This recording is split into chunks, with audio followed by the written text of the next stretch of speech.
Ryan, is that you? I can't hear you. Let's see. There we go. We live. There we go. Sorry, Mike. I don't know what happened there. Had some technical difficulties. So my apologies. I was hoping to have time for you for your potential technical difficulties. Oh, that's all right. I think we'll get it figured out. I think we're coming together here. People are coming on. Gosh, that was down good. Sorry about that. No, that's great. No, that's great. I think we're good. My heart was I was moving. I was like, here, let me crazy. Let me see if I can put this PowerPoint up there. Yeah, let's check it out. I think it's just something about that share screen. Okay. Let's see if it's yeah. A better spot here for me.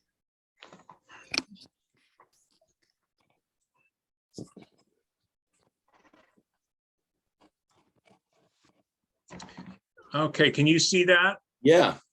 Okay. All right, then I'll put it onto a different view, but that should be good. Okay. Cool. Okay. Thanks so much for coming out and spending some time with us today. Oh yeah, you're very welcome. Of course, I love to talk about apples. Yeah, I do too. This is going to be good. So is everyone with this group, is it like a, I want to say a multi-fruit club, or is it mainly an apple group, or what? Definitely a wide mix. So, in this, it's all of California. So in the Southern California, some of them are growing bananas and coffee and all tropicals, and I think everyone has their own spin on it. So it's definitely basically edible fruits, some nuts too, I suppose, but mostly fruit focus with us, and a lot of vegetable gardeners. There's bee people and, all kinds of different things in the mix too, but it's really fruit focused. And we do a lot of sharing cuttings and scions as well. And we usually host scion exchanges, which is one of our big things we do, and plant sales where we graft our own plants and sell, Oh, plants. wow. Like how long have you guys been up and running? This is going back to 1968, I believe. Wow. And so I've been a member for maybe 11 years now, I think.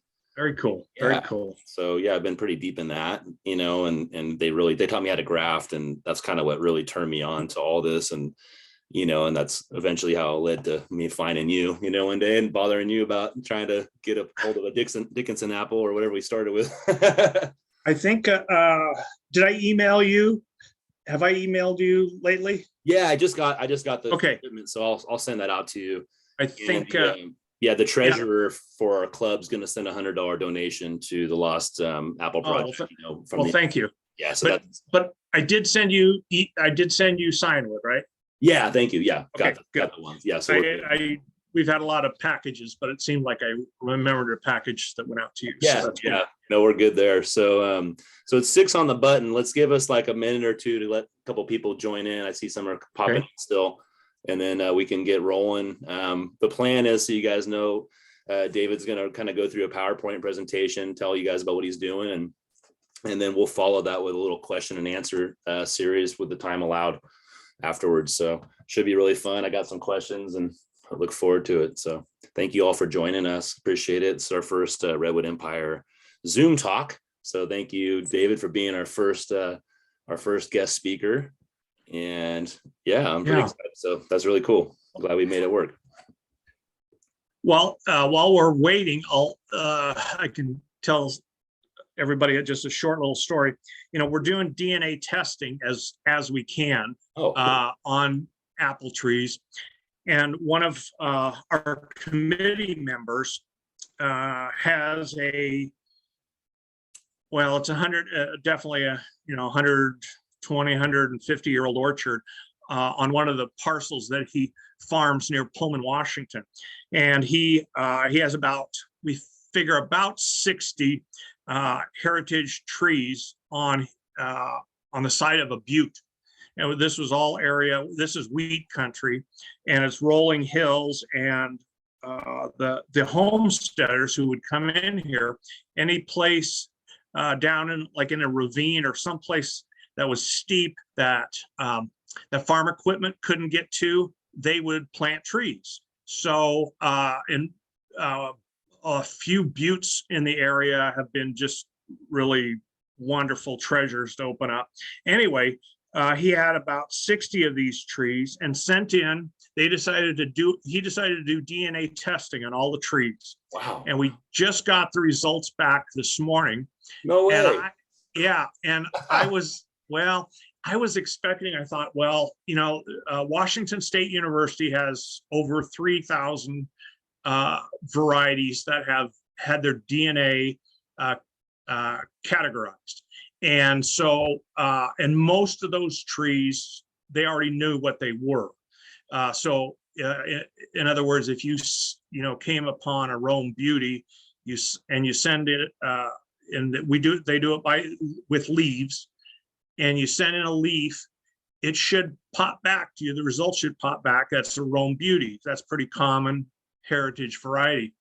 Well, I was expecting out of these 60 trees, we'll probably have half of them would be identified, but unfortunately, it wasn't that way at all. I just glanced at the notes this morning, or the spreadsheet this morning, and I don't think there's more than 10 of the trees that have been identified. I recognized a couple names like Alexander and a couple other old varieties, but yeah, it just means a lot more work, a lot more figuring out what kind of trees those were. Yeah. This particular person cloned the whole orchard and put it behind his house.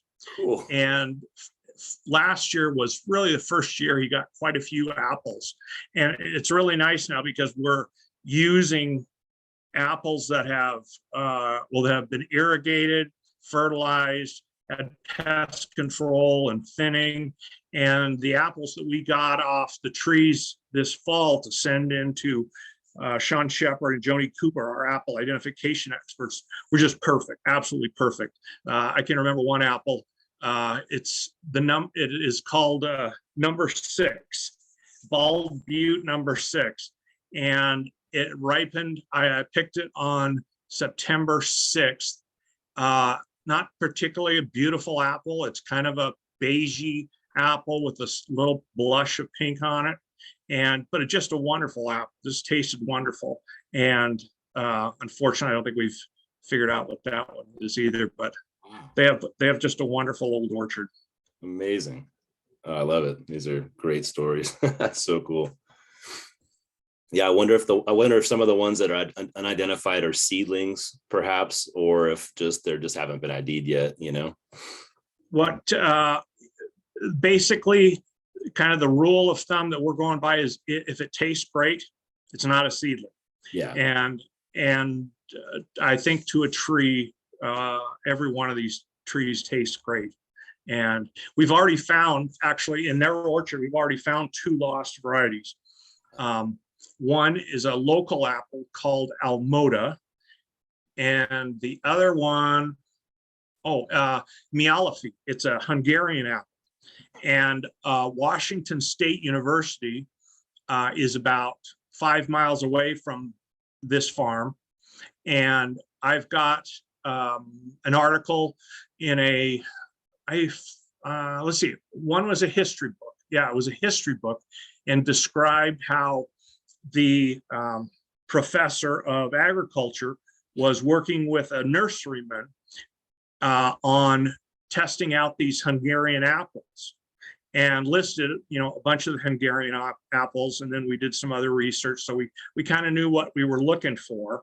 And sure enough, this Hungarian apples pops up about 5 miles away. Wow, that's awesome. Yeah, it was pretty cool. Yeah, that's, that would be hard to figure out without some of that documentation like you've been finding. Yeah, exactly. Well, I think I think everyone should be here that's here for now. I'm gonna check just my email, but we'll keep rolling. So if you want to get started on that whenever you want, you can. All right. All that, and then we'll get into some questions and afterwards, if that's all right with you. That's great.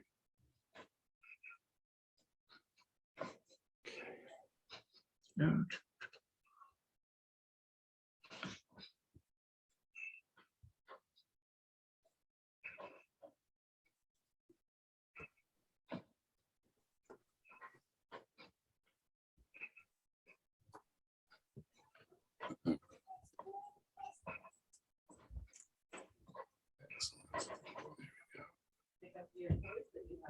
Looks like the, yeah.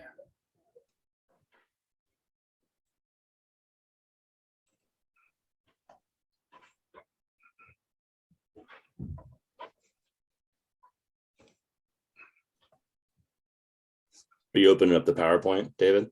Yeah, I'm trying to figure out.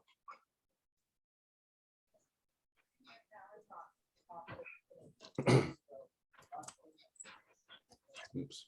Well, okay, here we go.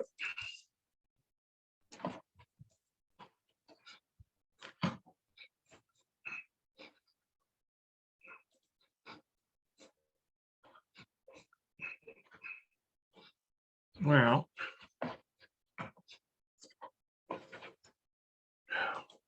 if you, let's see.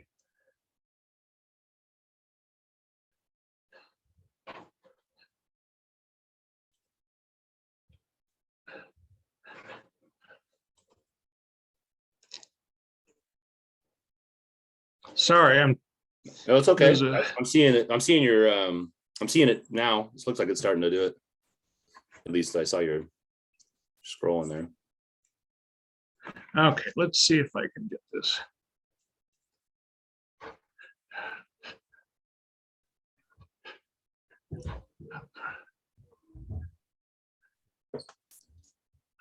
Well, for some reason, I'm not getting it to do a slideshow.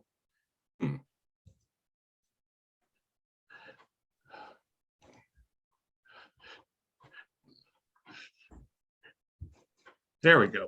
Okay, there we go. Okay, sorry about that, folks. No, you're good. No problem. Okay. Yeah, my name's Dave Benscoter. I live in Chattaroy, Washington, which is about 15 miles north of Spokane, Washington. We're bumped up right against the Rocky Mountains. So when you think of Washington, some people think of Seattle and that it's always raining and stuff like that. We're on the exact opposite side of the state, and we get 4 full seasons here. We get snow in the winter. Matter of fact, I had snow in my yard until just today. And I think today was the first day it totally melted off. A lot of my ground is still frozen. But yeah, we get 4 seasons here. This area is known for its wheat farming, but in the early 1900s, it had a surprising history of apple growing, small commercial orchards. Everybody hears that Washington is famous for their apples, but all those orchards are all along the Columbia River that snakes through the middle of the state. And the commercial orchards today are near the town of Yakima, Washington, Okanagan, Washington, Ellensburg, and all of those have major rivers that go through there, and they irrigate all those orchards. We're in eastern Washington where it's not flat. It's virtually impossible to irrigate over here. And that's kind of, I think they figured the reason that orchards in central Washington were able to keep going, even though the Washingtons the apple orchards in eastern Washington failed. Okay, this is kind of what got me going. This was about 10 years ago. I have a friend who lives a couple miles away, and I would go over and help her with chores. And one day she came to me and said, could you go out and pick some apples for me? And I said, yes. So, and by the way, she's disabled, so she couldn't do a lot of these little tasks by herself. So I said, sure. And so I grabbed a bucket, I grabbed a ladder and headed over to the orchard. This is a picture of the orchard. She believed in about 1950. And I came back about 10 minutes later without a single apple. And I told her I can't pick any apples. Every single apple was too high. They're 30 feet up in the air, some higher than that. And I said, I know how to prune an apple tree. My dad had taught me how to prune. I'd lived at a couple places and I always had an apple tree in the garden. So I said, no problem. Next spring I'll come or late winter, I'll come while the tree's dormant and do some pruning. I said, you should have apples within 2 or 3 years. So that's kind of just what we did. But that winter, I got kind of curious and I called her up and I said, there's not going to be any apples that I know of, because I knew this was her. She was living on her family's. I'm not necessarily, I don't think they were homesteaders, but they were farmers in the early 1900s. And she said, well, I know that a couple of them are yellow transparent at the very top of the orchard. And she called her brother. He was about 80. And he said, well, there's the top row are wealthy apples. And the other 20 trees in the orchard, they didn't know what they were. And so I just got interested, did the worst possible thing, jumped on the internet, started looking at apples in the Eastern Washington, Spokane area, found out that we had this incredible history of growing apples in this part of the country. 15 miles from where I live, unbeknownst to most people, was an orchard advertised as the largest orchard in the world. It was an orchard called Arcadia. And what they did was, the people that started it purchased they purchased the rights to 20,000 acres. I don't think they ever planted the full 20,000 acres, but they would sell these apple orchards in 5 and 10 acre lots. They'd advertise. Hey, David, yes. We can't see your screen. Could you stop sharing and then restart, and then we can see your we're just seeing your old outline. Oh, okay. Let's see. Can you see it now? Do you see that now? Not yet. Oh, okay. Let's see.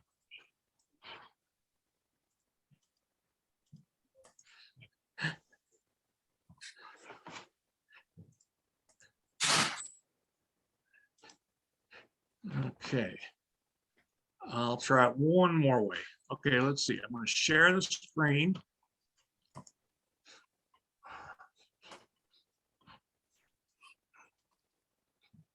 Okay, that's starting to. Do you see it yet? Or just no? You need to open it before you share it. Okay, it's open right now. I'm not seeing where I can. Oh, there. Share it. Yeah. Okay. Let's see, is that working? No. Are you seeing it? Not yet, just the menu. Yeah, no.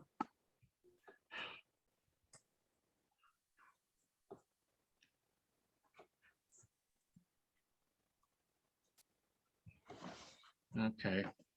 So what you would do is you would stop sharing, then you would open it. Then when you see the PowerPoint thing on your screen, then you start sharing and you click on that. Okay, so I'm going to stop the share, and then I press share screen at the bottom. No, you don't. You open the presentation. Okay, it's open.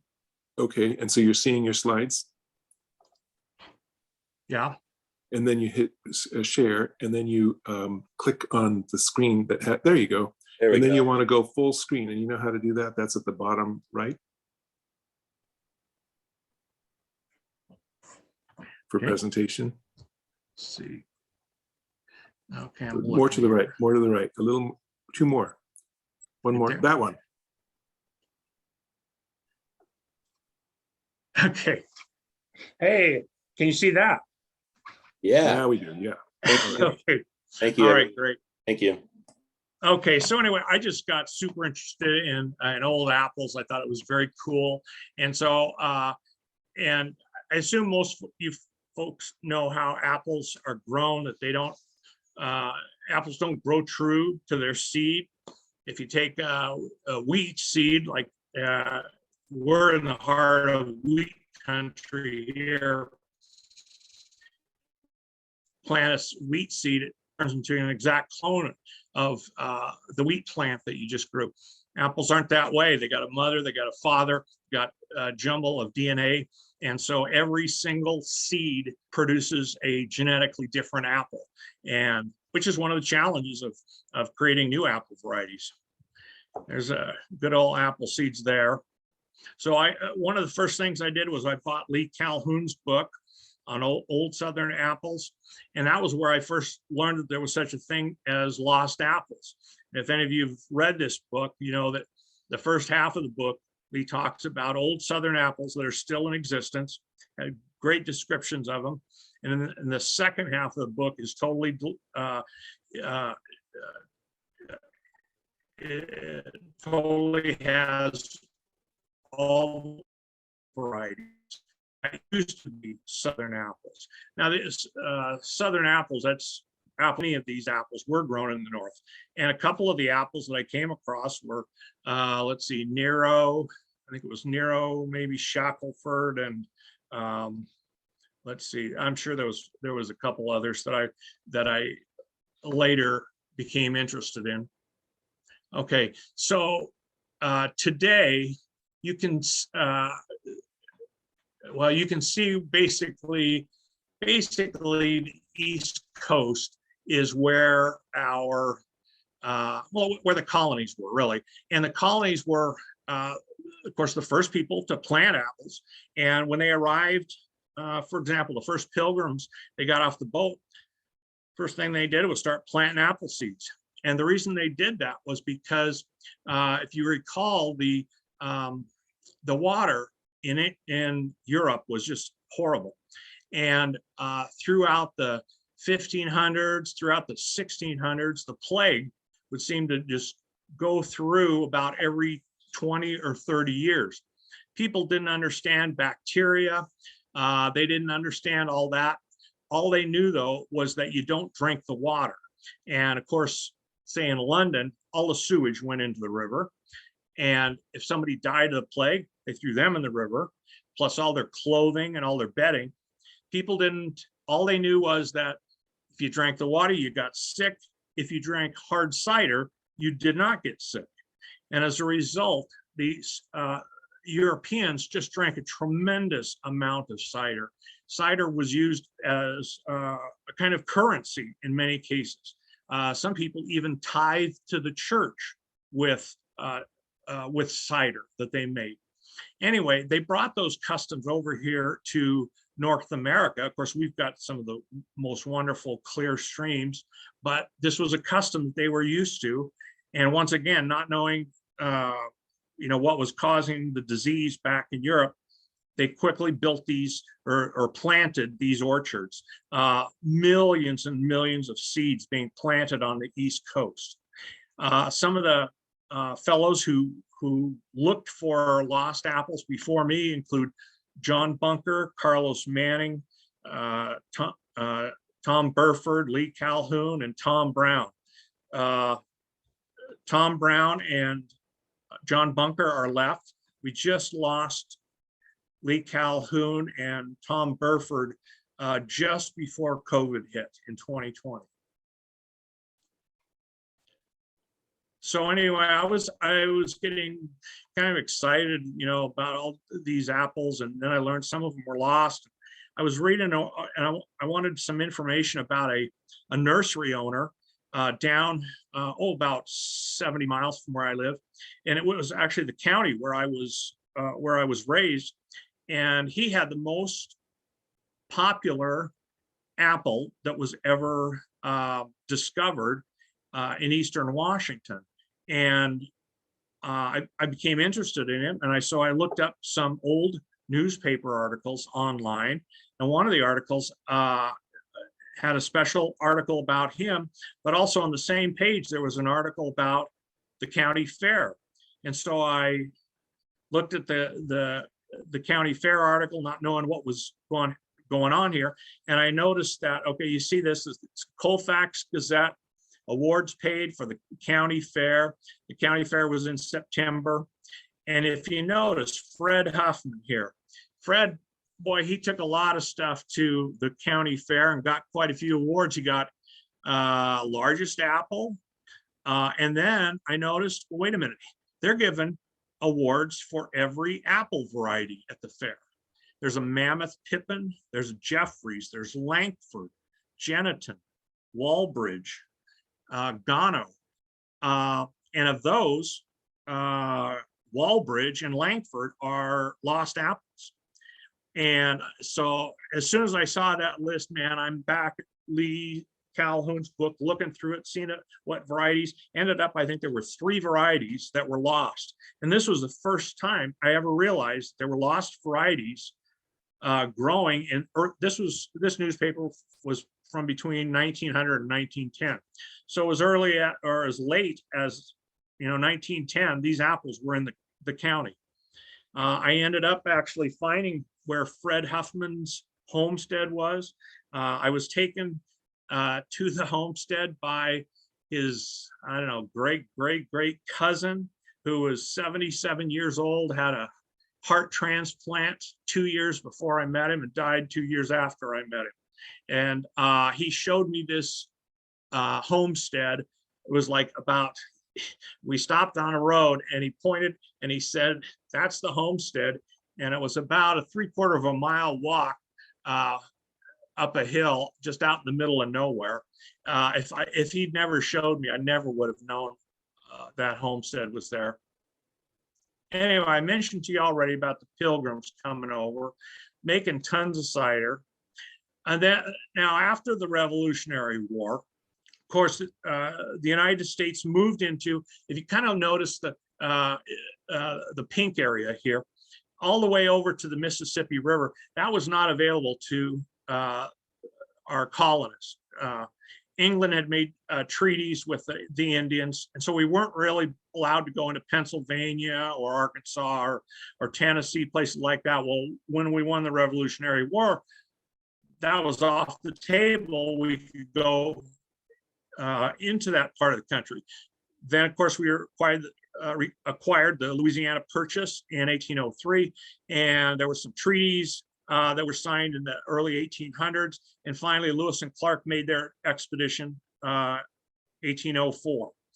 And by 1837, Lewis and Clark, 1840, the Oregon Trail came into existence. And this is just a real weak drawing. But if you notice here where it says Whitman Mission, that's pretty close to, well, actually, Whitman Mission is real close to Whitman now, the city now of Walla Walla, Washington. And I'll tell you a little bit more about that. But so everybody that came on the Oregon Trail out to Oregon basically went through Walla Walla, Washington. Okay, that shows you a little bit more. It's right on the border there. And Walla Walla had a river that went down to the Snake River and eventually joined the Columbia River. And they eventually, Portland was right at the end of the Columbia River in Oregon. And it wasn't much time at all. They had steamships going up and down the Columbia River, taking people back and forth to Walla Walla. They'd have to, take wagons from some port in there, but a very busy place. Okay, so Marcus Whitman shows up 4 years before the Oregon Trail started, and he comes with another missionary and goes to the Whitman mission. And everybody was driving these. This is the typical mode of transportation for the area. And in 1847, Henderson Llewellyn comes out from out east, and he, instead of having just one of those wagons, he had at least 2 or 3 of them. And one of them was totally devoted to nursery stock. And he had dozens of apple trees, pear trees, plum trees, small fruits like raspberries and strawberries. And he made it all the way from back east out to Oregon. In 1847, around September, August, he stops and basically has a conversation with Marcus Whitman. Whitman tries to get him to stop right there and plant his nursery right there, but Henderson Llewellyn wouldn't do it. And it was probably a good thing too, because just a couple months later in November, Marcus Whitman and his family were murdered by the Native Americans there. There was, I believe it was, oh my gosh, smallpox that was brought in, and the Indians had just lost a lot of people. They thought it was brought by the white man. And as a result, the area was basically locked down and nobody could go out into Eastern Washington, Eastern Oregon, and Homestead, because and there were different homestead type ways you could acquire land out there. The main homesteading bill wasn't going to be till 1862, but there was other little bills that you could acquire land. Well, anyway, in 1856, the Army built Fort Walla Walla, and so they battled for a couple of years with the Native Americans and decided that by 1858, they were allowed to go back into that area and start homesteading again. And one of the first ones who came was a fellow by the name of Ransom Clark. And he decided to bring a nursery to Walla Walla. And he had a wife, Lettice Clark. This is what the cabin looked like that was built. And what Ransom did was he came out in 1858. He started a cabin. He found a fellow there, paid the man to finish the cabin. He left his 13-year-old son there. And then Ransom went back to Portland to get his wife, Lettice, and to and they had a baby, and they also had another child on the way. Ransom made it back to Portland, but on the way back, he probably caught pneumonia or something and died before he could show Lettice the nursery and the cabin. Well, all Lettice's relatives said, well, that's it. You know, you're not going out there to Walla Walla. That's ridiculous. You don't have a husband. You have babies. There's no way. She said, well, I want to take a look at it. So she hops on a steamship, gets as close to Walla Walla as she can, then gets on a wagon, goes and finds her son. This is the first time he learns that his father actually is dead. And she decides, hey, you know what? I'm gonna make a go of this. She goes back to Portland, gets a bunch of supplies and stuff, comes back. The cabin has already been made and finished, and she becomes just an absolute celebrity in old Walla Walla. Now that's the today, that is what the Ransom Clark cabin looks like. And that is me right there in the cabin. I've been transported back in time somehow. But no, that actually is on the grounds of the Fort Walla Walla Museum in Walla Walla. Very cool. My understanding is they would keep these two sections of the house separate. One was for cooking, and the other was for sleeping. And that's way, if there was a fire in the kitchen, it wouldn't expand, or hopefully they could get it out. Okay, let's see. You can see Walla Walla down there by Oregon. You can see how close it was. Okay, so now we need to fall back just a little bit and remember what these homesteaders were relying on. And man, these people, when they were coming out on the Oregon Trail, they had nothing. They had, they might have some tools, some hammers, some saws, and things like that. But whatever it was, it could only go in one or two wagons. And once they got out to on the Oregon Trail and out to wherever place they wanted to start making a life for themselves, what they didn't have was fruit trees. And the most important fruit tree of all was the apple. And the reason for that was the apple just had so many uses. First of all, it was you could get a fresh apple as early as July. The yellow transparent, which was a Russian apple, you could eat it as early as July. Then there was other apples that were ripening July, August, September, October. The ones that ripened in late October were the keeper apples, like a Ben Davis, Gano, a wine sap, but especially Ben Davis. It would be it would be good eating clear until the next May or sometimes June of the next year, as long as you had it in a really cool cellar. And anyway, I came across this. This was a homesteading manual that was printed for people going into Nebraska to homestead. And if you notice, and they had actually two experts that gave their opinion on what apple varieties and how many of each that these settlers should plant. And if you notice here, it says, I would plant the following, blah, blah, blah, blah, blah. And he gets down to, he says, Red June, 2 of those, Duchess of Oldenburg, 2. And then you go down here, gets down to winter apples. Ben Davis, 18, wine sap, 25, Geniton, 16. These are apples. So the most are wine sap and Ben Davis. And the reason for that is you can put those in the cellar, and when you don't have any fresh fruit at all from basically January through June, until June, you could eat a fresh apple out of your cellar. Apples were also, of course, you could make hard cider out of them. You can make regular cider out of them. You can make apple butter.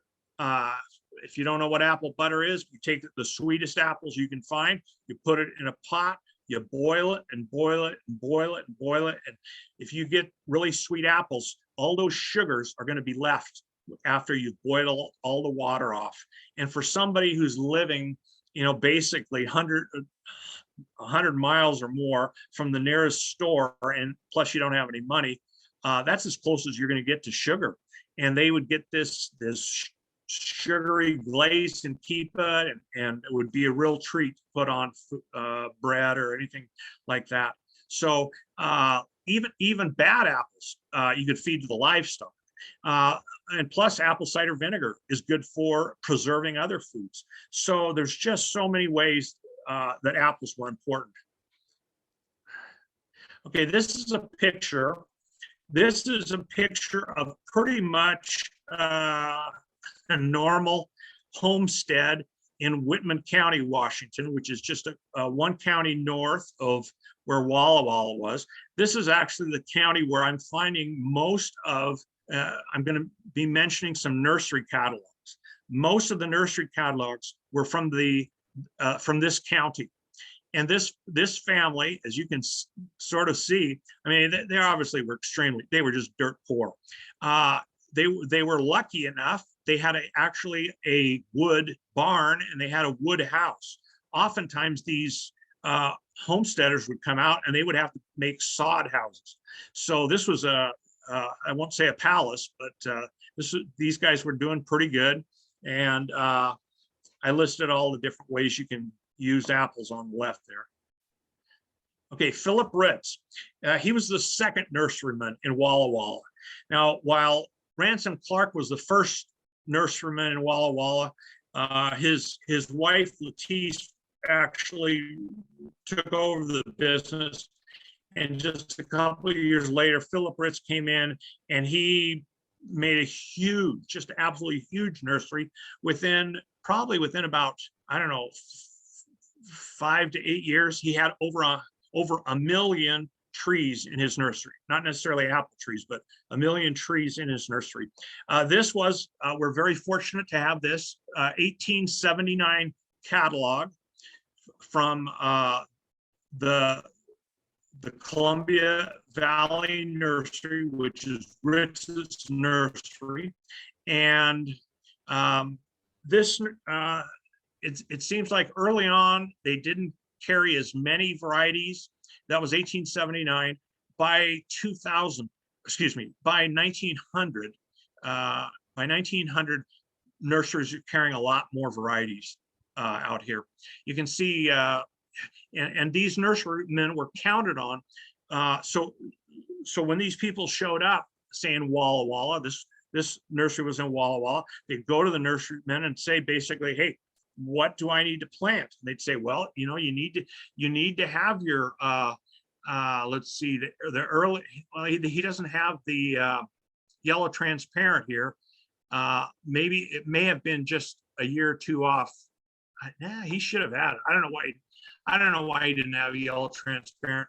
The other early apples are red astrakhan, early harvest. Those are really good early apples. And then they would turn to the autumn apples, and the nurseryman would tell them why they needed these apples. Maybe this particular apple was really good for baking, or this one was really good for making into applesauce. And they relied on these nurserymen to tell them what apples to get. This one right here is, let's see. Well, it tells some of the other ones. And here's, if you look at the very bottom, it says novelties, and said one of them is surprise, red like a beet. That apple we rediscovered probably about 40 miles from where this nursery was. Okay, and I mentioned he had a huge inventory at one time, and there's an ad he took out in a local newspaper and advertising. He had over 1 million trees in stock.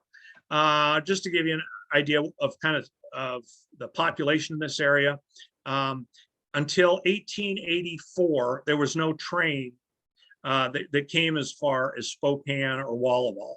In about 1884, the railroad reached this area, and then all of a sudden you see numbers spike. Spokane went from absolutely nothing in 1880 to 19,000 people 10 years later.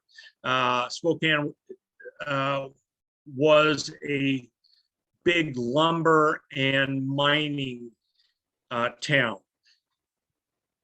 It was also right on the Spokane River, which supplied a lot of power to the mills and things like that. Okay, I mentioned that I was looking for ads for this fellow named George Rudy. Well, George Rudy was preceded in Whitman County by a fellow by the name of Theophilus Smith, and this is from a newspaper in 1872, and I think that was the first year that the paper was issued, and he put an ad in it. And Theophilus Smith lived, if you notice the town of Colfax, and you see the words Colfax, and then go straight over to the right-hand side and go up about a little ways, and you'll see Theo Smith. That's where Theophilus Smith had his nursery. And this is a nursery flyer that Theophilus Smith used. And 2 of the apples that he sold are now considered lost. One of them is the Walbridge, and one of them, it says here, the Islam Sweet. That's a misspelling, which was often done back then. It's actually an Isham Sweet, which for some reason was very popular out here, and we're looking hard. Okay, George Rudy. This is an ad for George Rudy in 1883. I wish we had a better list of ads from George Rudy, because I think he probably had more apple tree varieties than anybody else out here. But he had some unusual ones. You can see in his list of winter apples, he had St. Petersburg, Peter the Great. Those are believed to be Russian apples. And I think I mentioned before that Rudy was involved with testing Hungarian apples. This is a picture of George Rudy. If you happen to notice, if you ever happen to spot him, let him know I'm looking for him. Okay, this was kind of funny. As time went on, George Rudy and Theophilus Smith kind of got in a back and forth in the newspaper. Each one would have a better ad than the next one. And so George Rudy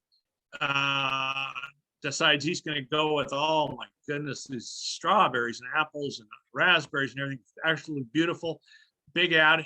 And Theophilus Smith came up with an ad that even beat that, a big horn of plenty. Okay, now this is called the Hanford Castle. This is in Oakdale, Washington, about 20 miles north of Colfax, which was where George, Rudy, and Theophilus Smith were. And so as homesteaders came into Washington, they basically would stop at Walla Walla. They would decide either we're going to get off the trail here and either go up to head up north through Whitman County and to Spokane, kind of that way. We can go down to Oregon. There's some good land down there, or we can continue on like to Portland and then head down into really productive land in Oregon. Some of them got off here and then went north.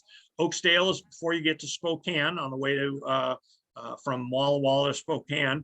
And in about 1888, a fellow by the name of Edwin Hanford, he was a fish market owner from Chicago. He decided to come out to Oakdale, and he decided that Oakdale was going to be the next Spokane.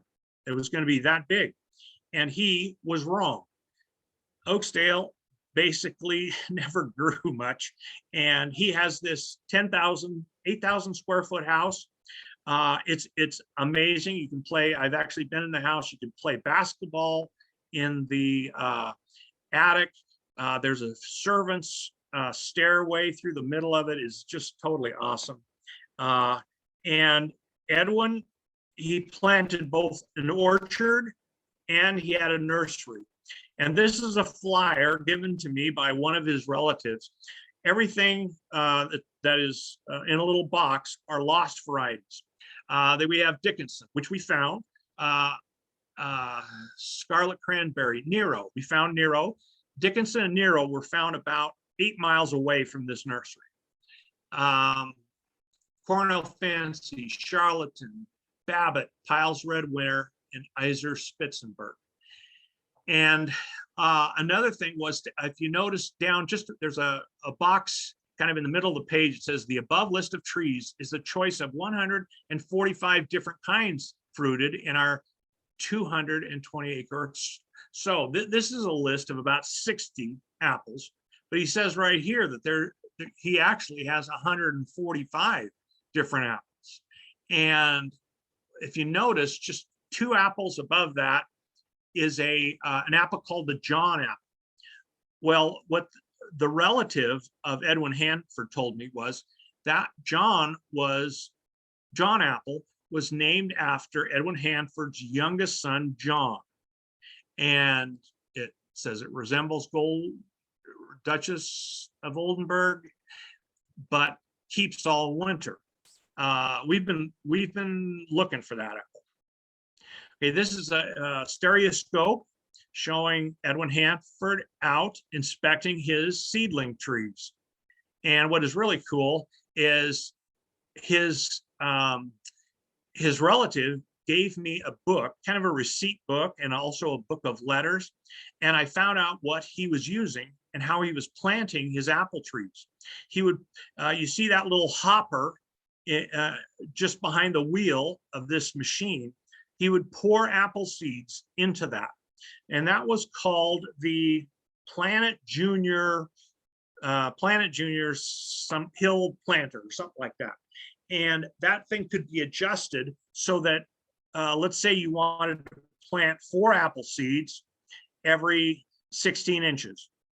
All you had to do was turn a few little dials, and that little machine would do it for you. And I'll go back again and show you. There is Hanford inspecting his seedlings. And he had, in this book of letters, Hanford was kind of a miser. He did not like to spend money. And so if he thought something was not built right on this, he went back and forth with the company that built that Planet Junior, and I think he got some free equipment or something like that. This is the back of that Hanford house that I showed you a minute or so ago.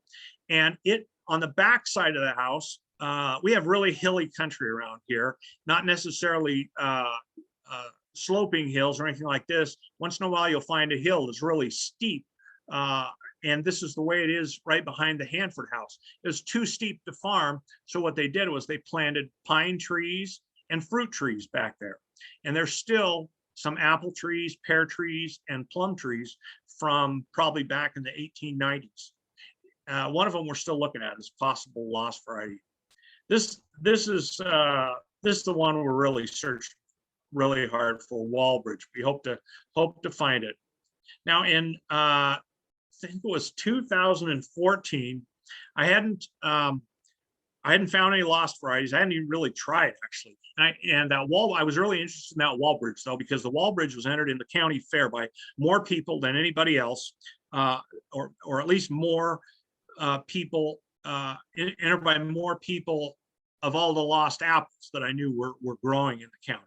And so I thought, well, I'm going to look for that Walbridge because it's the other name for Walbridge was Edgar Red Streak, and has these streaks of red over a red apple. And so I contacted Joni Cooper and Sean Shepard of the Home Orchard Society in Portland. And I knew that they were the apple identification experts from this region.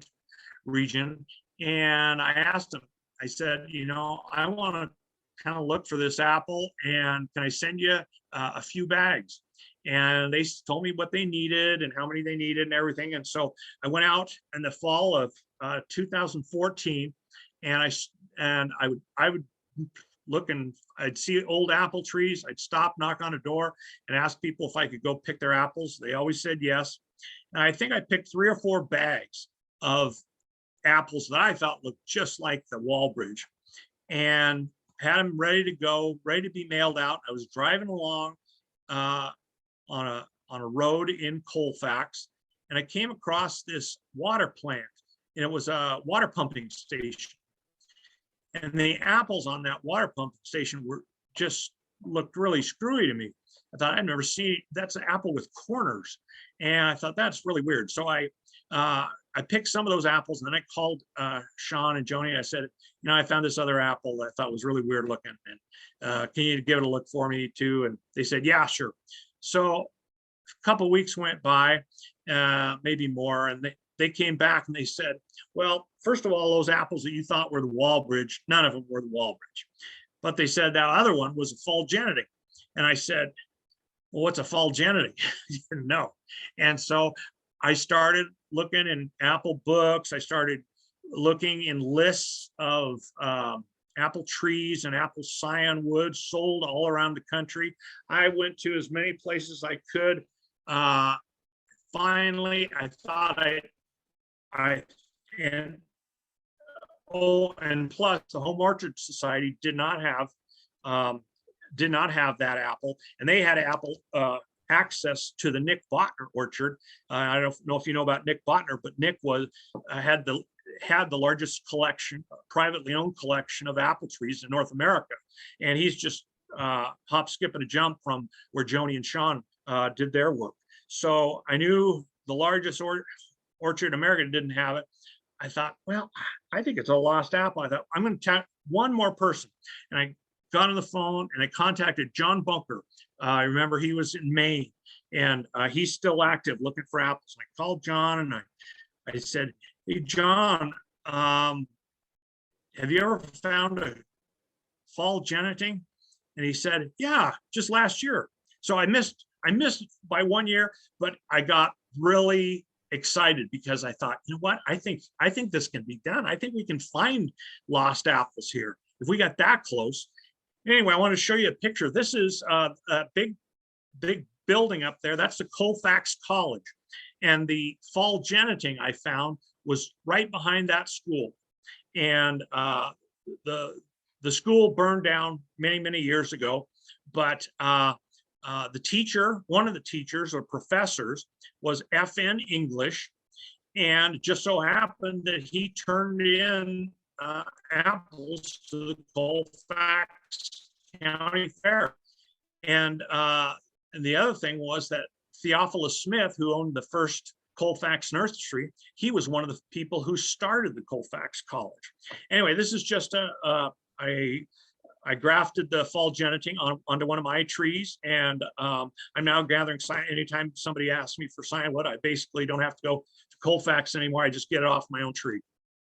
Okay, Steptoe Butte is about halfway between Colfax, Pullman, Washington, and Whitman County, and Spokane. It is a really huge butte, and it just rises out of the Palouse wheatland to a really small top. And you can see for, oh my goodness, well over 100 miles. I'm not, supposedly from the top of there, you can actually see down to Walla Walla. Anyway, and if you look here, you see a lot of pine trees. This is the north side of the hill. You see a lot of pine trees, but where you see this is taken on a winter day, you see some snow over on the left-hand side, and you see a lot of deciduous trees on the right. Most of those deciduous trees are fruit trees. And okay, now to tell you a little bit about those fruit trees. If you look inside that box, there's a kind of a pimple right in the middle, and it says Steptoe Butte. And Steptoe Butte was owned by two people in 1895. One guy, R.E. Burns, owned kind of the top northeast section of the butte, and the other three sections of the butte were owned by James S. Davis. Okay, and that's what Steptoe Butte looks like today.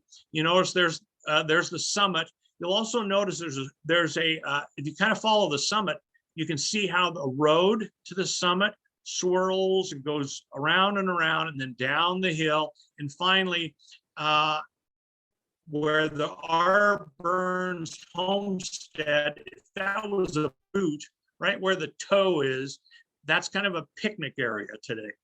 And Robert Burns has a really fascinating story.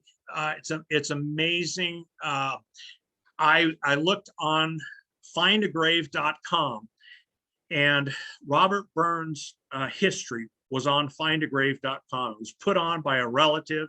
Her name is Judith Kelly. She told how Robert Burns married Macy. Was it Macy? Anyway, he married his wife in 1888. And here's a picture of them in 1905.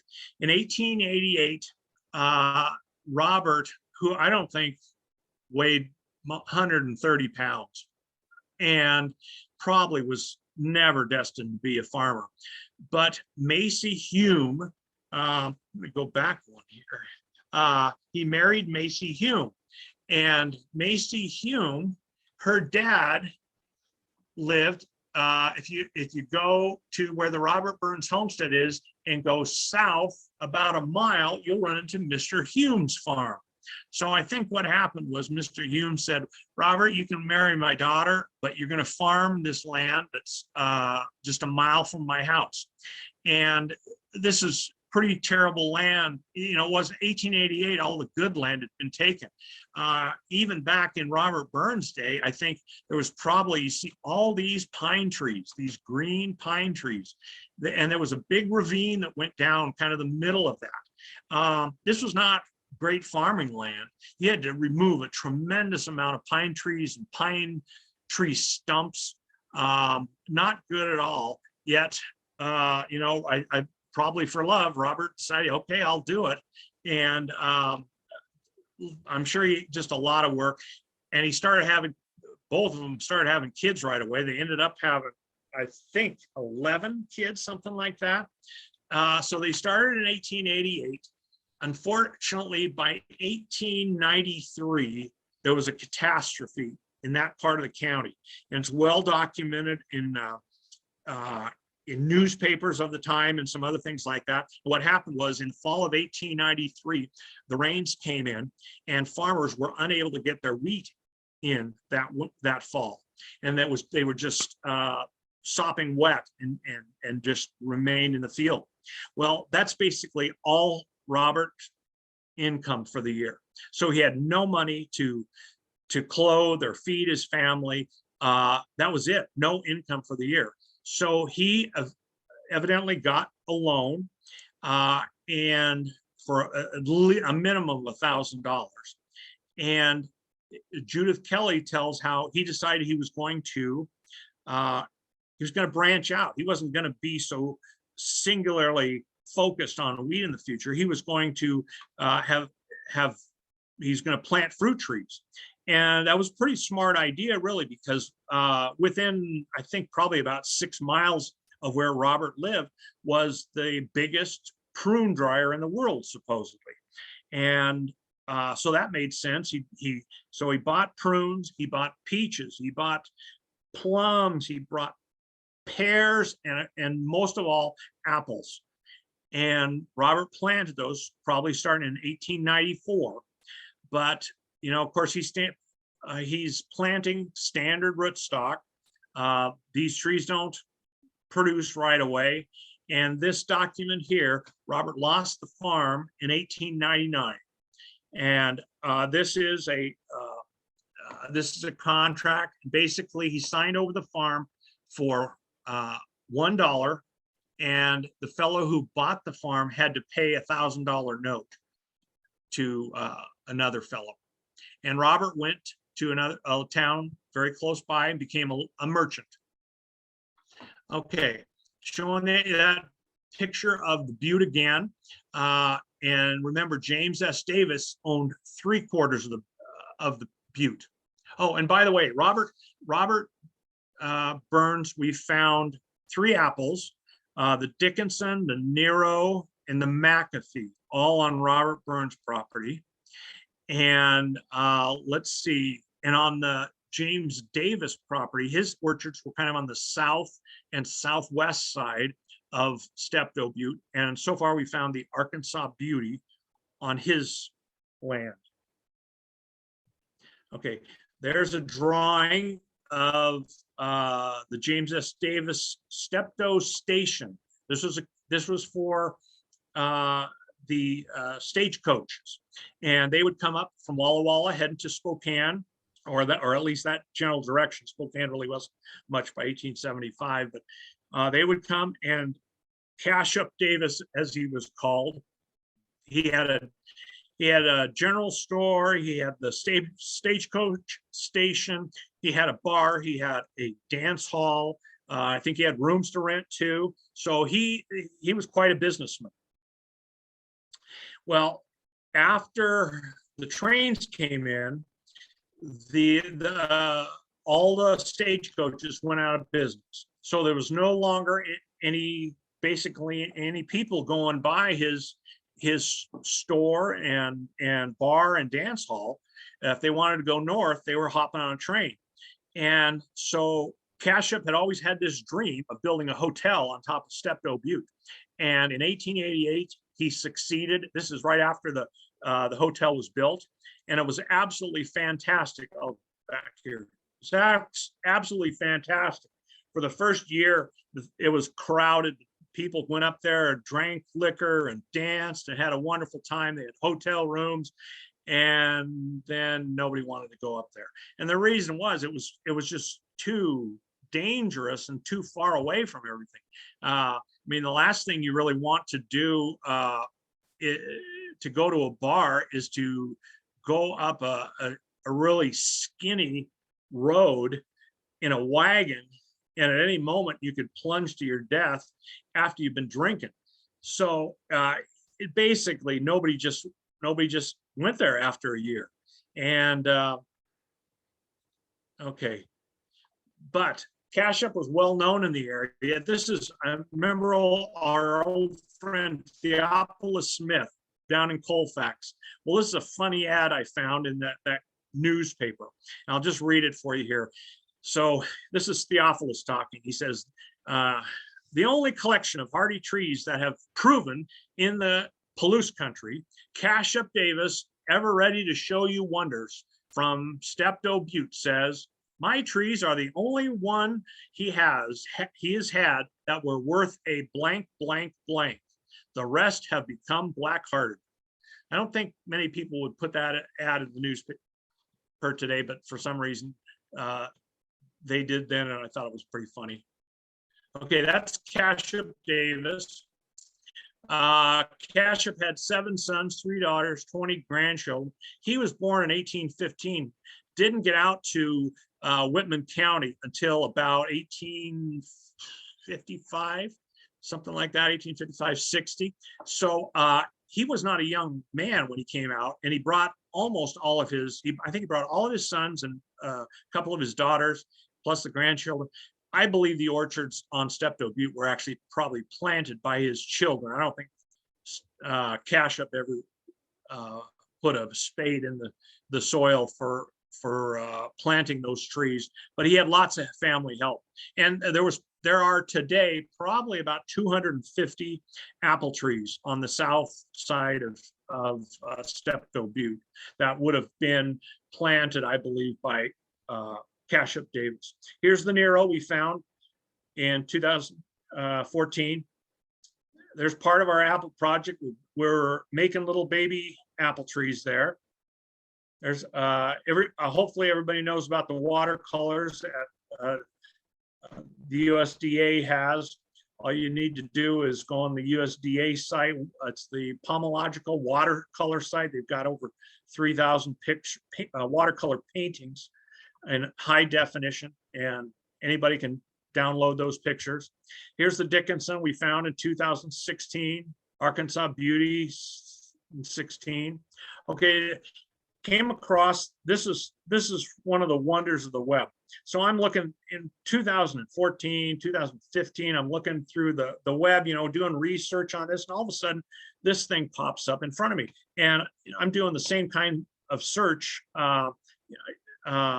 You don't expect from one day to the next to suddenly have something at the top of your search. And all of a sudden I was doing, I think I was doing a Hanford nursery search or something, and this popped up. And it's the Vinland Nursery Company out of Clarkston, Washington. And the USDA had just within like 2 or 3 months of when I was looking, had uploaded this to the internet. So now it was available to anybody. And it turns out, found another article that the Vinland Nursery was the old Hanford Nursery and was sold in 1906 to a company in Clarkston, and they changed the name to the Vinland Nursery. And so I thought, well, that's interesting, and I'm going to take a look at this. So I look at the number of apples and wondering, are they carrying the same apples that Edwin Hanford carried? Because he claimed he was carrying 145 apples. I only knew the name of about 60 of them. So I started looking, and sure enough, there was 140 apple varieties sold by the Vinland Nursery. And what really sealed it for me was, if you notice it near the top of the page, there's the John apple. Resembles Duchess of Oldenburg, except keeps all winter. Same exact apple. We know that Edwin Hanford introduced that apple. So I think I can fairly safely say these 140 apples were the apples that were being sold at the Hanford Nursery. And I actually found later that through that Hanford letter book that I had mentioned earlier, and this is a page from the Hanford letter book, he actually had over 200 varieties of apples that he was selling. And so going through, it's not real easy sometimes to read these lines, but a few years ago, we were given a grafting class, and I got a call from a guy from Troy, Idaho. If you notice at the very top of this, this is a invoice for a William Smith in Troy, Idaho. Troy is about, I'd say about 30 miles from Oakstale. And so apparently Mr. Hanford was selling, and this is from 1904, he was selling some apple trees to William Smith in Troy, Idaho. And included in his order were several lost apples. Early Colton, Enormous Pippin, and Isham Sweet. And just after I saw this, I got a call from a guy. He said he was from Troy, Idaho. He wanted to take the grafting class, and he was really super excited to take this grafting class. And I said, well, would you be willing to do a little research in Troy? And he said, absolutely. I said, well, this is what you need to do. You need to go down to the courthouse. You need to find the oldest plat maps you can, find out where William Smith lived, and see if he still got apple trees on that property, and get permission from the owner and stuff like that. 2 weeks later, we had our grafting class, and he's one of our committee members now. His name is EJ. EJ had everything. He had gone to the county. He found the plot. He went out found out that not only did William Smith have land, William's brother had land right next to him, and there's still a bunch of old apple trees out there, and we're still evaluating those. This was one of my favorite shots here. This is what we do in the fall. We go to trees. I take down GPS coordinates of the tree, and then if, let's say, that tree I'm next to, if the apple is ripe, then I'm going to put some apples in a plastic Ziploc bag, usually about 7 apples, the best ones I can find. I'll put the GPS coordinates on the bag, and then I carry with me a little map. I make a map of the orchard too, so I can make my way back to the tree. In case it turns out to be a lost variety, you eventually have to make it back to get scion wood, grafting wood to make new trees. And I hope you can see the moose on the far side. He allowed me to eat his apples, and I allowed him to eat my apples. Yeah, and this is how we do it. So once I get home, I take a couple apples out, and I write, in this case, I wrote the street it was on, Labrador Lane. I then put down the GPS coordinates and the date I picked the apple.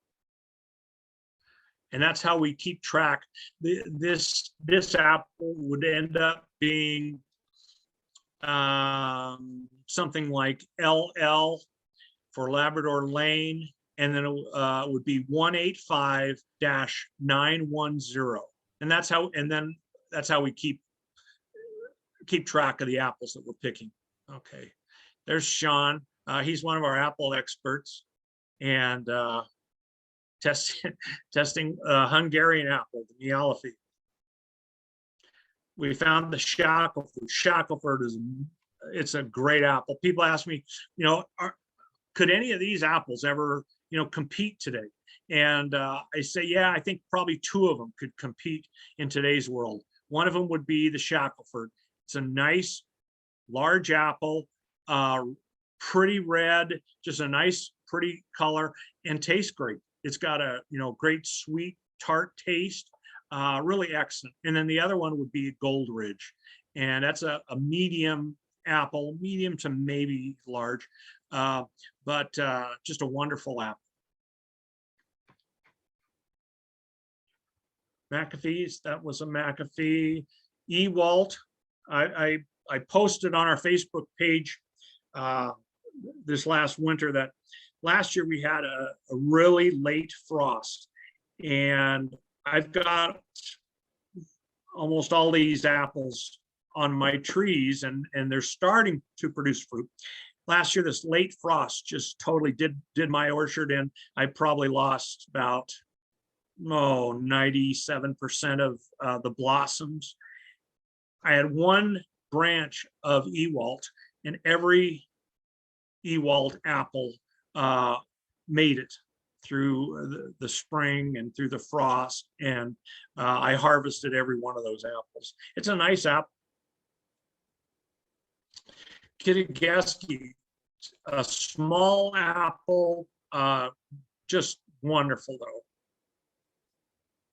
Flushing Spitzenberg we found, Autumn Gray, surprise number 1, Red Mallard, Jackson Winter Sweet, Excelsior. Excelsior has an interesting history. It was, some of you may know that Peter is it Peter Gideon? I think it was Peter Gideon, was the first apple breeder in North America. And he bred the wealthy apple.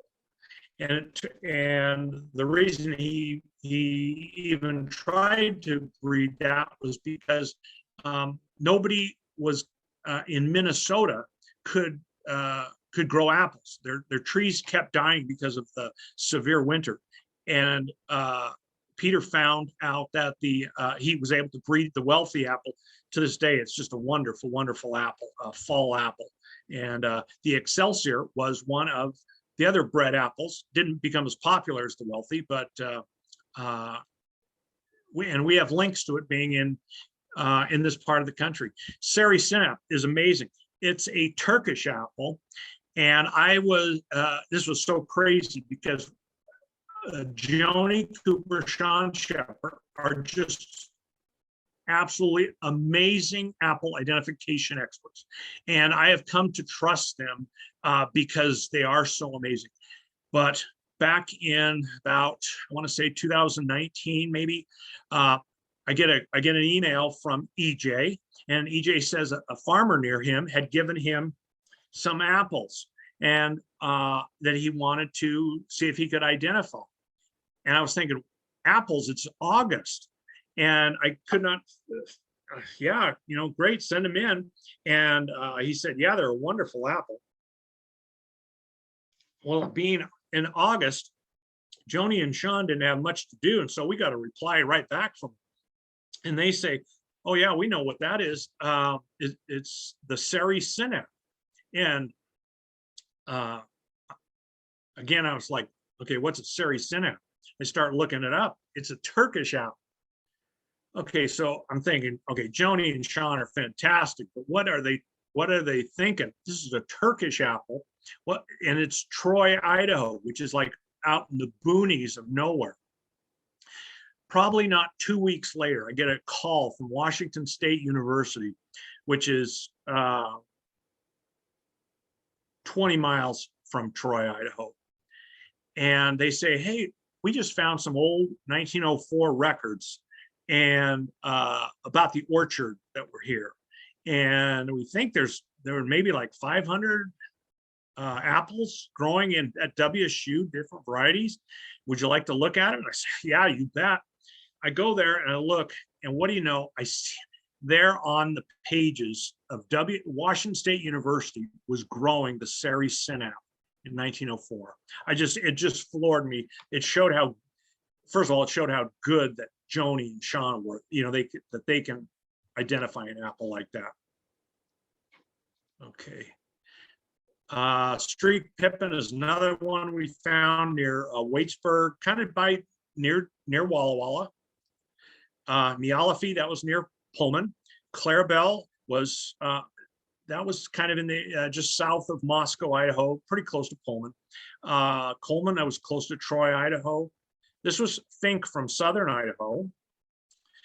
Goldridge from near Pomeroy, Washington, which is kind of on the way from Pullman to Walla Walla. Buttersweet of Pennsylvania, near Moscow. Okay, so everybody's got, there's never just one reason why an apple becomes lost. There's, you'll hear different things from different people. With the industrial age, people were moving from the farm, they were moving into the city to take city jobs. Here out west, people were finding when you get a homestead that's 160 acres, you don't see any 160 acre farms today, and the reason for that is the farm equipment is so expensive. And these farmers back in the 1870s, 1880s, at first they're using, oxen or mules to pull plows, and then they and harvesting equipment, and then the harvesting equipment gets a little bit bigger and a little bit more expensive, and then finally they're getting steam tractors and things like that. Those are not cheap. 160 acres, you can't buy, the vehicles and all this fancy equipment. So, people were selling out to, bigger farms.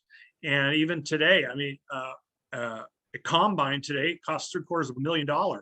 So you have to have several thousand acres to make something, even one combine, work for you if you have a farm. Well, there's many reasons that that apples became lost, but here was an article out of a fruit journal. It was for nurserymen back in 1918, and it really kind of put the nail in the coffin on a lot of apple varieties that were being sold out here. And it says here, unprofitable varieties of apples or fruit. And this is a list of apples. And a committee voted, it was adopted, that you should stop. It says the following list of names of fruit trees must be dropped from our catalogs and sale discontinued. So they were saying that we're not going to sell anymore. They couldn't figure out that years later we'd be looking for many of these varieties. But going down the list, I see quite a few. Arkansas Beauty, that was one we found, luckily. Babbitt, we are pretty close to finding Babbitt. I think we may have Babbitt. And that was a lost variety. Let's see, early Colton was lost at one time. Fall Jennings was lost at one time. Gideon was lost at one time. Let's see, Ideal is still lost. Iowa Blush, I believe, maybe still lost. Isham Sweet is lost. Gosh, that's just off of the first, column. And it's great to have hindsight, but it would have been nice to say those. Oh, and one more story for you. Okay, so we found the Arkansas Beauty in, I believe it was about 2015, something like that, 2016. And a couple of years ago, I get a call from WSU professor Cameron Peace of WSU. And when we first found the Arkansas Beauty, we gave a leaf to Cameron, and I didn't really know what he was going to do with it, but he put it into the database that for apples. And he says something like, are you sitting down? I said, well, yeah. And he says, I just want to let you know that the DNA for Arkansas Beauty is found in another apple, still growing today in Australia. And okay, I was like, okay, let me think about that. And so, okay, and I said, okay, I think I know what happened. And DNA is just like people DNA.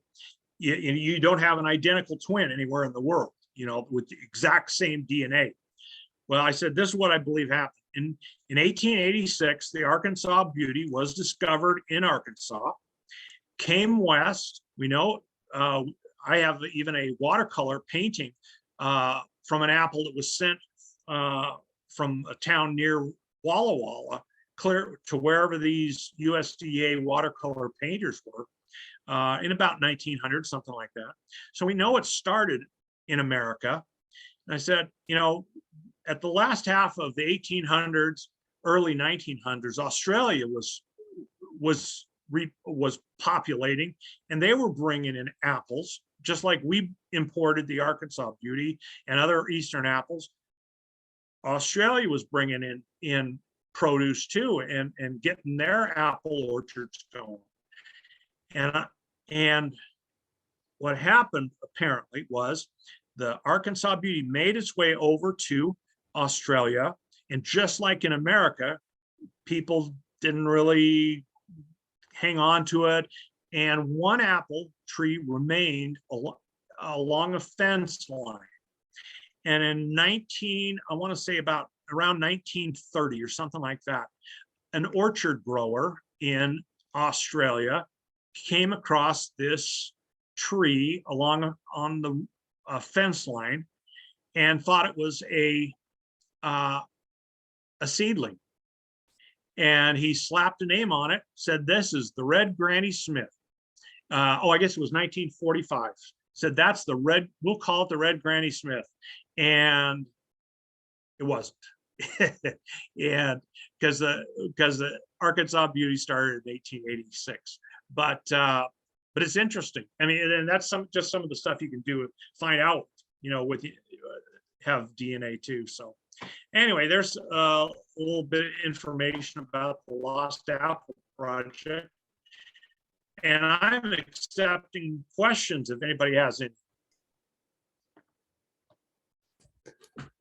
Thank you, David. That's awesome. I will say, the Gold Ridge is of interest I think for some of us, just because Luther Burbank, was in our hometown, Yes. most of us. So, and I don't know if any of us even here have it, and the Gold Ridge is an area, in Sebastopol, and some of us live, and has unique soil and everything too. And is a bit of his experimental farm still exists. Most of it's I think it's like a cemetery and an apartment building now, but there is a little chunk left with some original trees, which is really cool. And his home is in Santa Rosa, if you ever get out there to visit, which is really cool. So it's pretty special you found that. I think it has a special touch to us, at this local chapter. Yeah. Yeah, we were very fortunate. Yeah, that's really, really cool. Does anyone else have any questions for Dave?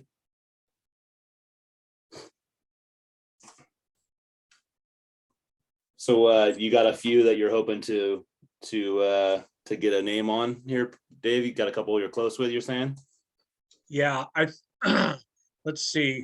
One for sure is Arnold Beauty, and I think we found Babbitt, and there's I think Piles Red Winter is another one. I think we have found. We're going to do some DNA testing on those before we release their names, but we're pretty sure that we found them.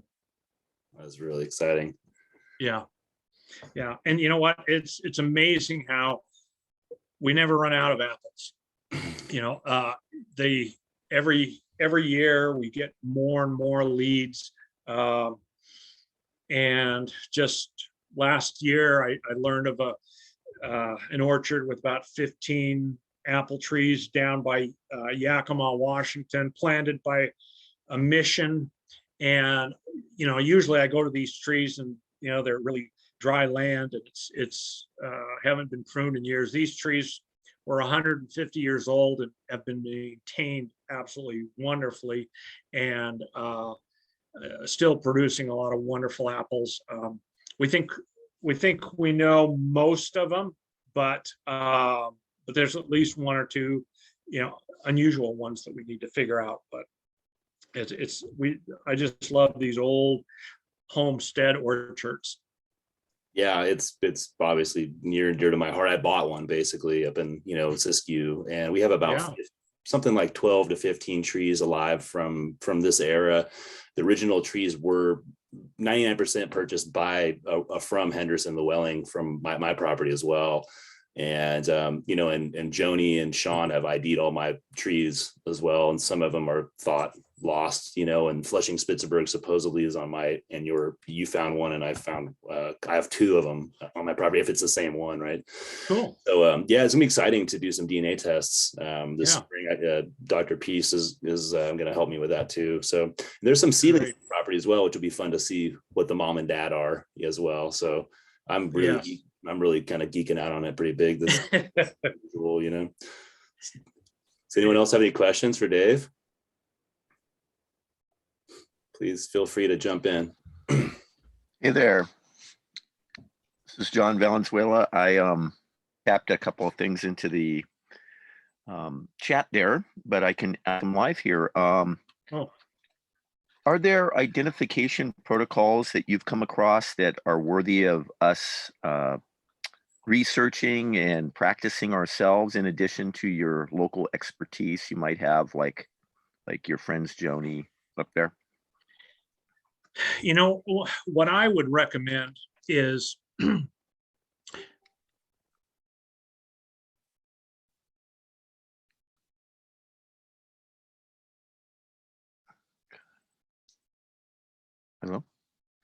Be a little. He froze. Oh, he froze up on Dave. Mhm. Okay, we'll give him a second here. I'm glad I made it through the presentation part for that. We had a lot of technical problems before this.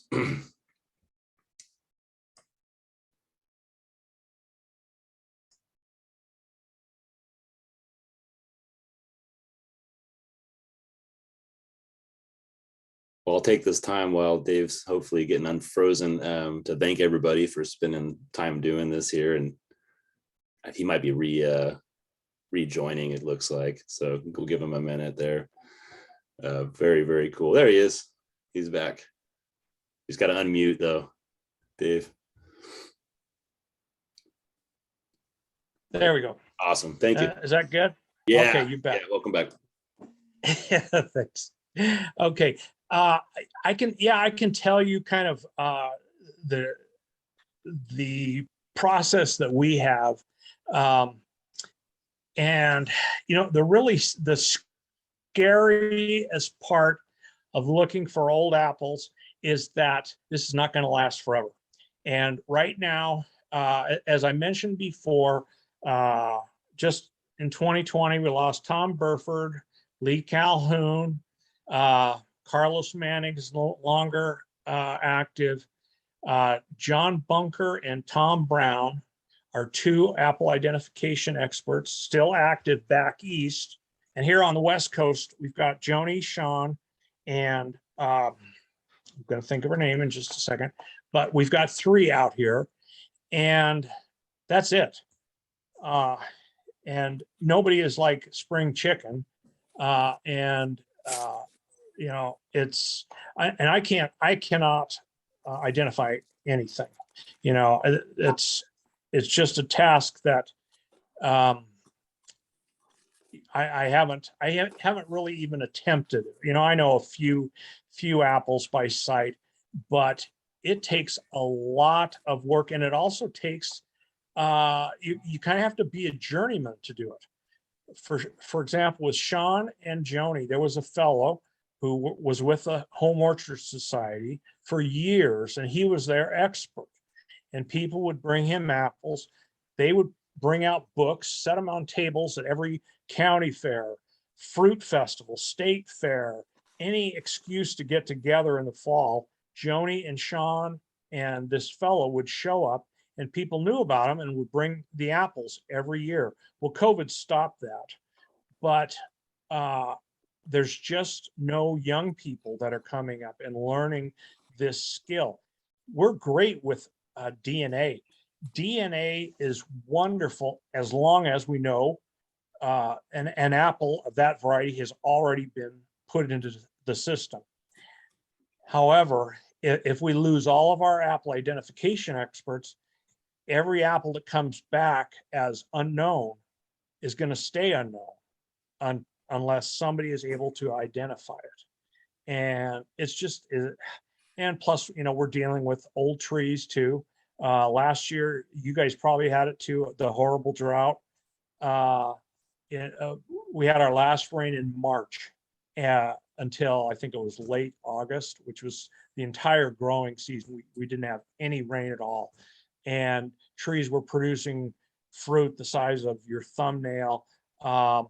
I've noticed pine trees dying along the road. I'm sure that we're gonna, when we go back to orchards this year, that we're gonna find a lot of dead apple trees. And it's, some things we don't have control of.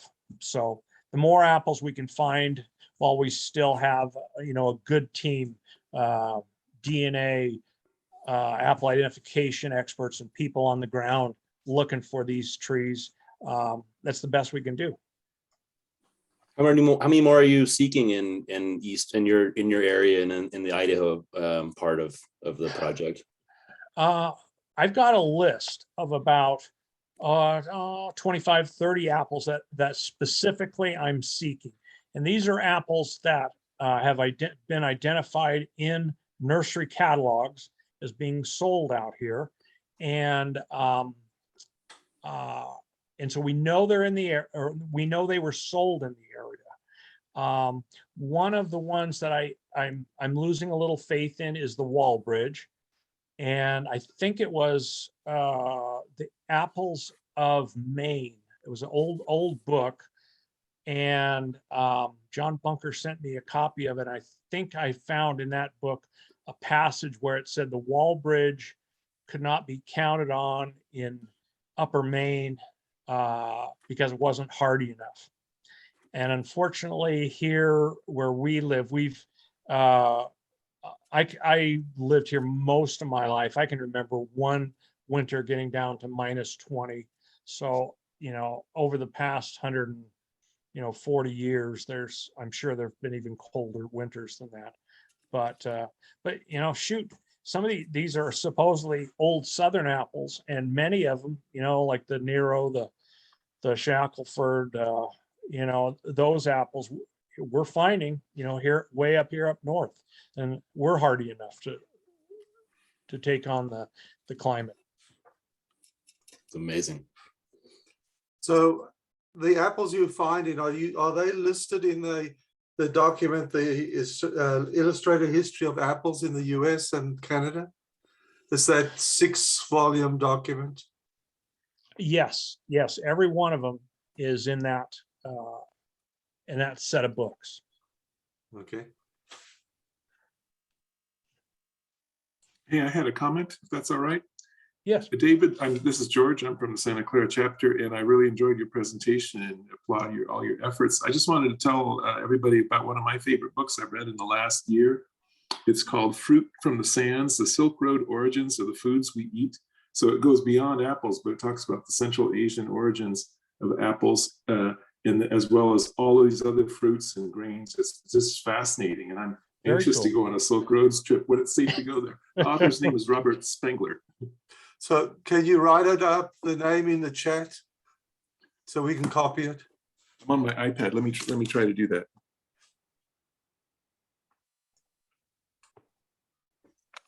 Yeah, I can do it.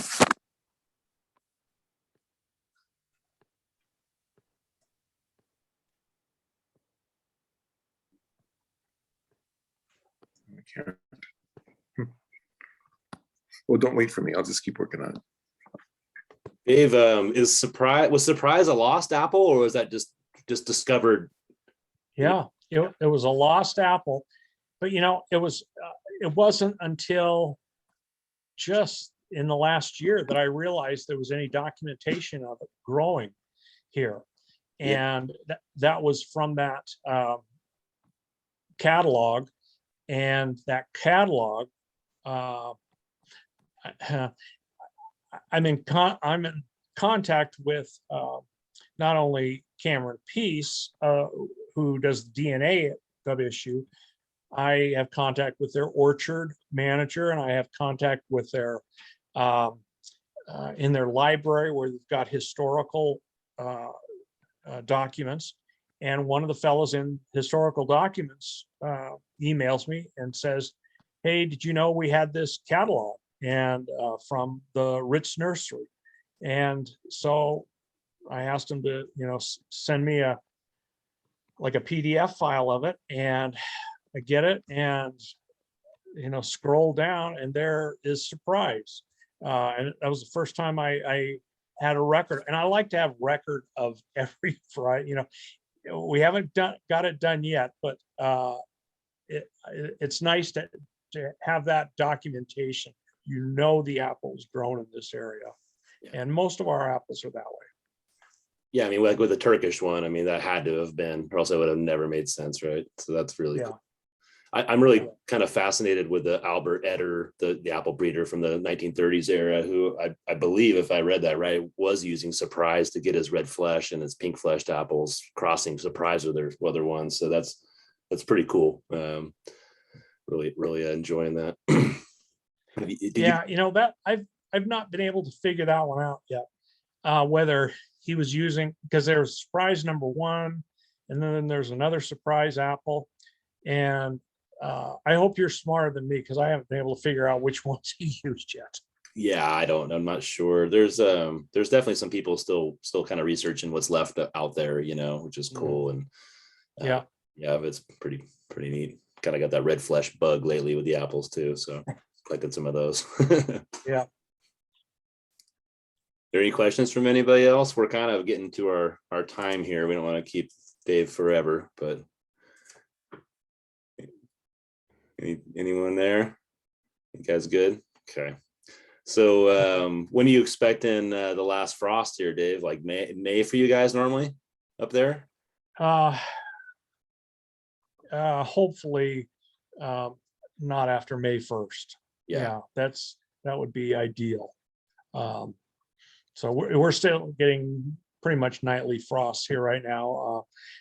We won't be doing any outside grafting. I usually start outside grafting April 1st, something like that, maybe first week of April.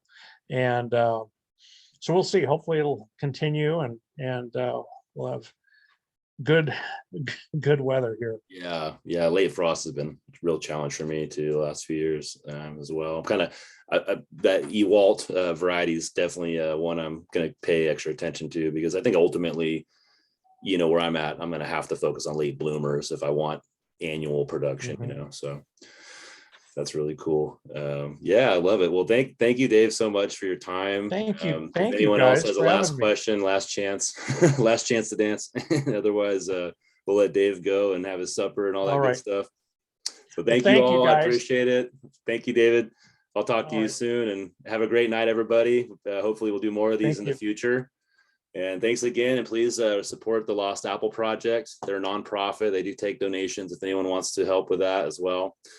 And yeah, and they also sell cyanwood once a year. I think we just missed it this time. They do tree sales as well if you're actually up in the area, which I know none of us probably are, but yeah, they do a lot of good stuff. They do grafting classes as well, like kind of like we are doing as well. So he's doing a lot of really great things up there, just like we are down here in California. So I hope everyone had a good time, and I really appreciate it. I'm going to let everyone go and have a great night, and look forward to seeing you all sometime soon.